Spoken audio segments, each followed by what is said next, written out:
The weekly update is now a weekly resource list.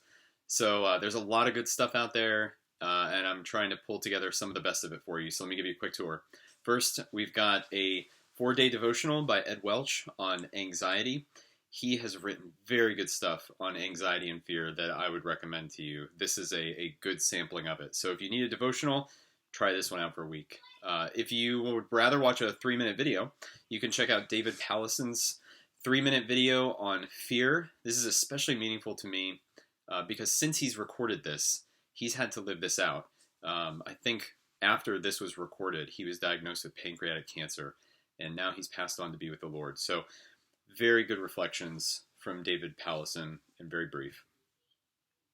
Next, we've provided some resources for singing. Nothing replaces congregational singing. But these recordings are congregational singing of some of our favorite hymns.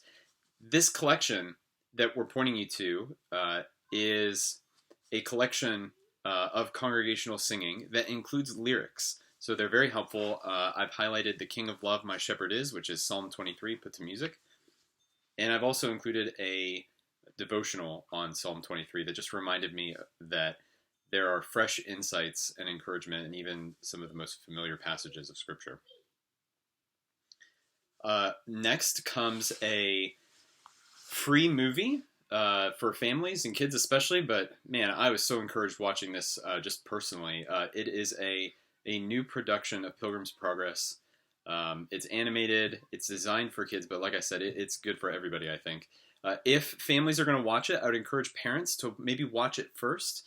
There are some parts that some of our kids might find scary, so you know your kids, but maybe watch the movie first. And as you watch it, maybe identify some questions that you might want to ask your kids or some things you want to talk with them about.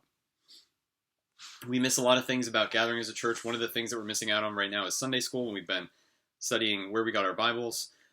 So what we're going to try to do, we're not going to try to continue that class at this time, but we are going to try something Saturday.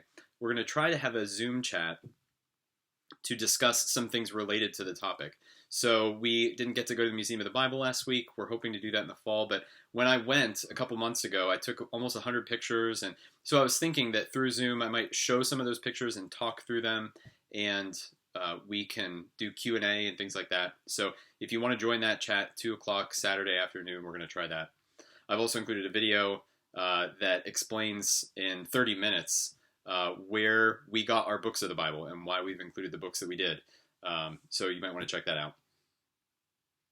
Finally, just some reminders at the bottom of this email about staying connected and sharing needs. There's people are talking a lot about the curve, flattening the curve for the virus in our healthcare system, and now we've got the curve of joblessness that will need to be addressed. And in the midst of thinking about that, I've been encouraged to think that God does not need us to flatten the curve of our burdens and needs. He can handle it. So we can take all of our needs to him, and we still are responsible to share one another's burdens and pray for one another. So let's stay connected. Let's share our burdens. Let's go to God in prayer together. And we'll still keep trying to communicate with you all and doing the best to stay connected during a time when we're physically apart. So I long to see you all together, and I hope this stuff's helpful for you.